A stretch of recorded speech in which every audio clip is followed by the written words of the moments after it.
ಎಲ್ಲರಿಗೂ A1 informative YouTube ಚಾನಲ್ಗೆ ಸ್ವಾಗತ. ಚಾನಲ್ನ ಇದುವರೆಗೂ ಸಬ್ಸ್ಕ್ರೈಬ್ ಮಾಡಿಲ್ಲ ಅಂತ ಹೇಳಿದರೆ ತಕ್ಷಣವೇ ರೆಡ್ ಕಲರ್ ಸಬ್ಸ್ಕ್ರೈಬ್ ಬಟನ್ ಮೇಲೆ ಕ್ಲಿಕ್ ಮಾಡಿ, ನೋಟಿಫಿಕೇಷನ್ಗೋಸ್ಕರ ಬೆಲ್ ಐಕನ್ ಮೇಲೆ ಕೂಡ ಕ್ಲಿಕ್ ಮಾಡಿ. ಇವತ್ತಿನ ವಿಷಯ how to register government school for free electricity. ಉಚಿತ ವಿದ್ಯುತ್ ಸೌಲಭ್ಯ ಪಡೆಯಲು ಶಾಲೆಗಳು ಹೇಗೆ ರಿಜಿಸ್ಟರ್ ಆಗಬೇಕು ಅನ್ನೋದರ ಕುರಿತಾಗಿದೆ. ಮೊದಲನೇದಾಗಿ ನಾವು ಗೂಗಲ್ನ ಓಪನ್ ಮಾಡ್ಕೊತೀವಿ. ಗೂಗಲ್ನ ಓಪನ್ ಮಾಡಿದ ತಕ್ಷಣವೇ ಸ್ಕೂಲ್ ಎಜುಕೇಷನ್ ಅಂತ ನಾವು ಸರ್ಚ್ ಬಾರ್ನಲ್ಲಿ ಟೈಪ್ ಮಾಡಬೇಕಾಗ್ತದೆ. ಸ್ಕೂಲ್ ಎಜುಕೇಷನ್ ಅಂತ ಟೈಪ್ ಮಾಡಿದ ತಕ್ಷಣವೇ ಮೊದಲನೇ ಲಿಂಕೇ ನಿಮಗೆ ಬರ್ತದೆ.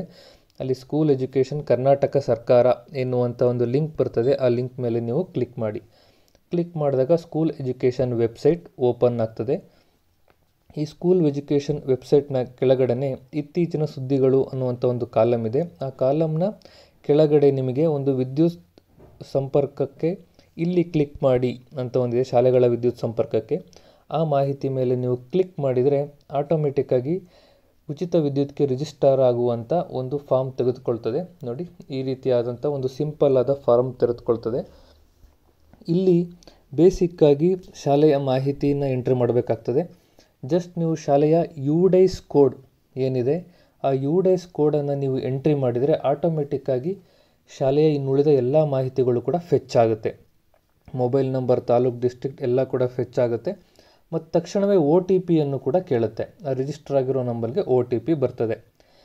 ಇಲ್ಲಿ ನಾನು ಆಪ್ಷನ್ಸ್ನ ತೋರಿಸಿ ಇವೆಲ್ಲ ಆಟೋಮೆಟಿಕ್ಲಿ ಫಿಲ್ ಆಗ್ತದೆ. OTP ಫಿಲ್ ಮಾಡೋದನ್ನ ನಾನು ನೆಕ್ಸ್ಟ್ ಹೇಳ್ತೀನಿ.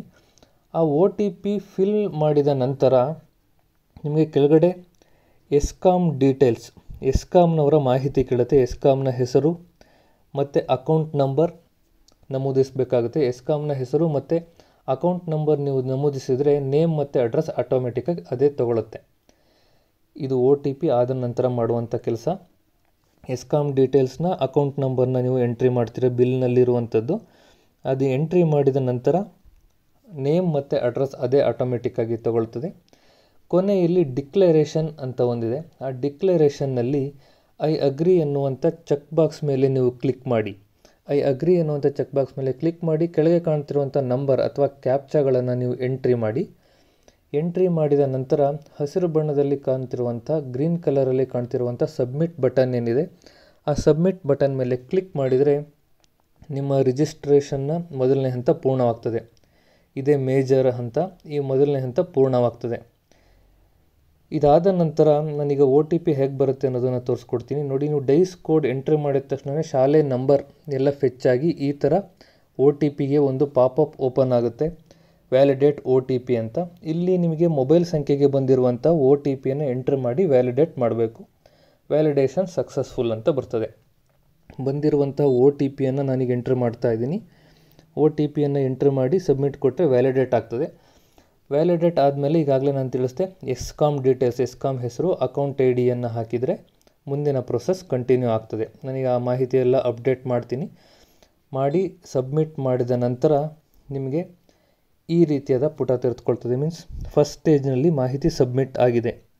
ಏನಾದರೂ ಎಡಿಟ್ ಇದ್ದರೆ ಈಗಲೇ ಮಾಡ್ಕೊಬೋದು. ಒಂದು ಹಂತದಲ್ಲಿ ಇದು ಮುಗಿದೋಗಿದೆ.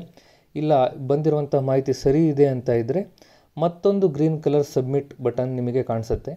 ಆ ಮತ್ತೊಂದು ಗ್ರೀನ್ ಕಲರ್ ಸಬ್ಮಿಟ್ ಬಟನ್ನ ಕ್ಲಿಕ್ ಮಾಡಿದರೆ ಇದು ಅಕ್ನಾಲೆಡ್ಜ್ಮೆಂಟ್, ನಿಮ್ಮ ಅರ್ಜಿ ಅಪ್ಲೋಡ್ ಆಗಿದೆ ಅಥವಾ ನೀವು ನಮೂದಿಸಿರುವಂತಹ ಎಲ್ಲ ಮಾಹಿತಿ ಕೂಡ ಅಲ್ಲಿ ಬಂದಿದೆ. ಉಚಿತ ವಿದ್ಯುತ್ ಸೌಕರ್ಯಕ್ಕೆ ನಿಮ್ಮ ಮಾಹಿತಿಯನ್ನು ಅಪ್ಡೇಟ್ ಆಗಿರುತ್ತೆ. ಇದನ್ನು ನೀವು ಎಕ್ಸ್ಪೋರ್ಟ್ PDF ಮುಖಾಂತರ PDF ಆಗಿ ಕೂಡ ಅಕ್ನಾಲೆಡ್ಜ್ಮೆಂಟ ಡೌನ್ಲೋಡ್ ಮಾಡಿ ಇಟ್ಕೊಬೋದು. ಕಾರಣ ಇದರಲ್ಲಿ ಬರುವಂಥ IDಯನ್ನು ಬಳಸಿ ಅದರ ಸ್ಟೇಟಸ್ ಕೂಡ ಚೆಕ್ ಮಾಡ್ಕೋಬೋದು ನಾವು. ಹಾಗಾಗಿ ಈ ರೀತಿಯಾದಂಥ ಅಕ್ನಾಲೆಡ್ಜ್ಮೆಂಟ್ ಬರುತ್ತೆ ಅಪ್ಲಿಕೇಶನ್ ಸಂಖ್ಯೆ ಜೊತೆಗೆ. ಇದನ್ನು ನೀವು ಡೌನ್ಲೋಡ್ ಮಾಡಿ ಪ್ರಿಂಟೌಟ್ ತೆಗೆದು ಇಟ್ಕೊಬೋದು. ಇದೆಲ್ಲ ಆದ ನಂತರ ಕೆಲವೊಂದು ಡೌಟ್ಸ್ ಇರುತ್ತೆ. ಈ ಫೋನ್ ನಂಬರ್ಗೆ OTP ಬರ್ತಾ ಇಲ್ಲ, ಪ್ರಾಬ್ಲಮ್ ಇದೆ ಅಂಥೇಳಿ.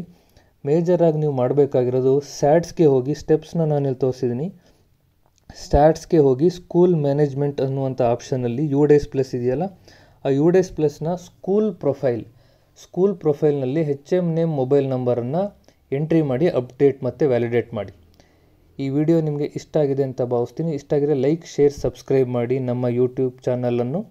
ವಿಡಿಯೋ ನೋಡಿದ್ದಕ್ಕಾಗಿ ಎಲ್ಲರಿಗೂ ಕೂಡ ಧನ್ಯವಾದಗಳು.